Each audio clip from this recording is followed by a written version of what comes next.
Hello and welcome back. As you may know, or you probably don't, I'm Garrett Lefebvre, and this is Garrett Vlogging. I don't know if that's gonna work for me. I think that's a little too forced. That sounds kind of cheesy. It's almost like I'm trying not to copy Philip DeFranco, but I'm copying Philip DeFranco, who is also copying someone way back in the past. I can't remember who he mentioned who he was copying, but whatever. So life sucks. At times. And other times it's alright. This is not a philosophical thing. This is just how I've been feeling lately. For the past couple of weeks, I've been deeply depressed. You know, I broke with my girlfriend. I'm failing horribly in school. Everything's a struggle. Money's disappearing like crazy. I don't understand how EI works. It's employment insurance for the non-Canadians out there. And EI pays you out $812 every 2 weeks. And I think to myself, I have a mortgage, I have a car payment, I have a coke habit. Those three things are not covered by EI successfully. It is very, very difficult to try to find the added funds that you need to cover your expenses when you're going to school and you have no income coming in whatsoever except for employment insurance, which is just a fucking joke if you ask me. So, relationships. Tons of fun. Not really. No, I'm not gonna get into that. No. Christmas! Should I just fucking abandon this now? No, I'm gonna keep going, because this shit's fun. For some people. No, me at times, sometimes not really. Christmas is a time for when family gets together. But the thing is that I don't like my family. I've never enjoyed the company of my family. I find they're just a bunch of really annoying people. And they probably have the same feeling about me. I'm not the easiest person to get along with. And, I'm going to be getting up in 8 hours to drive to Cold Lake, which is a 3-hour drive. I like getting up at 4 a.m. Not many people say that, but I enjoy getting up at 4 a.m. to leave the city of Edmonton by 5 a.m. to arrive in Cold Lake by about 8 a.m. when it's about an hour before everybody wakes up. I don't understand how people can have such casual lives that waking up at 8 or actually 9 o'clock is commonplace for them. It's weird as hell for me. I've been getting up at 5:30 in the morning for the last 3 years, and I have a hard time conceiving. Like, even on my days off, I can't even sleep in past 5:30. Hell, since I've been going to school, I can't even sleep until 5:30. I find that my body has gotten accustomed to 6 hours of sleep. So if I go to bed at 10 o'clock, I am waking up at 4 a.m. whether I want to or not.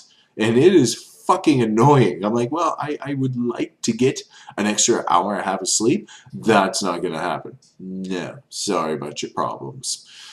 So that is annoying. But going home to see the family, it's going to be nice. Unfortunately, I hope no one is expecting any presents from me because I am poor and selfish. On that note, I am planning on buying a 70-inch television. I did an extensive amount of research, and on a 15-month payment plan, I should not go incredibly poor. Although, it's not something that I need. I definitely do not need this, but I want it. I want it more than anything that I want right now. And when I get that, sometimes when people get that, where they're like, I want this, there is not going to be anything in the world that will stop them besides death. Death is pretty much the great equalizer. So I'm going to be buying a Sharp Aquos 70-inch LCD LED backlit television, and I'm going to fucking love it. I'll try to show you guys it when I finally pick it up. Oh, by the way, if you didn't watch my last video with me and my friend Ryan, who I had viciously attacked in a previous video, you know, alcohol. This is actually the perspective from my living room. You know, I was previously vlogging from the kitchen over there. That's the rest of my living room, and this is the little corner nook in which I put my computer desk. So this is where I will be vlogging pretty much from now on, unless I go home for Christmas. Might vlog. Probably not. But you never know. As I mentioned before, school sucks. Life has been getting by. The one thing that actually got me out of this horrible funk, and I highly recommend to anybody who actually has eclectic tastes, is a movie called Red Line. It is a Japanese movie that is just batshit crazy. It goes from, well, intense racing action to crazy anime space creatures and a love story on top. It was fucking incredible. It was a movie that had me so goddamn happy. Perhaps that and the mixture that was my week of school before our Christmas break, that nothing in life mattered. It didn't matter how bad things got, I was happy as hell. Still a little bit stressed in shop class, but happy as hell. It's a fucking incredible movie. It's so insane that out of its insanity you will find clarity in your life. If you don't, then, well, you don't get it. That's pretty much it. I don't want to get rambling here, although I have to tell a pretty funny story. My teachers in my shop class, there's Mr. Ripley, who's about 10,000 years old. I believe he created sheet metal back in the day. He is an awesome, crazy old man. he talks about himself in the third person, which is somewhat awkward, but it slides by like you wouldn't believe. He's like, in Ripley's world, I would. Well, you are Ripley, so you would do what Ripley would do in Ripley's world. It's just weird. I don't know. And I remember we were working on our drafting tube in shop class, which is made of aluminium. Now, I say aluminium because I've been watching 18 series of Top Gear. Top Gear is a famous car British program, and after watching that much Top Gear, you pick up on certain verbal, not necessarily verbal tics, but just the English pronunciation of words. Like Jaguar. I do not remember how to... wait, no. It's Jaguar. I believe that's the North American way of saying Jaguar.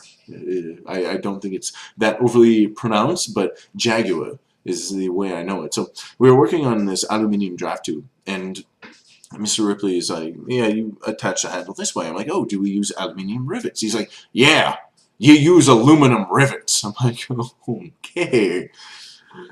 I guess that's just a little weird. And then Mr. McNabb, who's my other shop teacher, he was showing us how to make this case for our beam compass, which is also made out of aluminium. And there's this magnetized folding bar. And he's like, oh, you adjust it like this. And the guy had it all set up and ready to bend before he showed up, and he's like, okay, I'm just going to line it up here and show you guys how it's bent. I'm like, well, it looked like he had spot on before you showed up. He's like, spot on? Are you British or something? I'm like, no, I just watch a lot of British programs.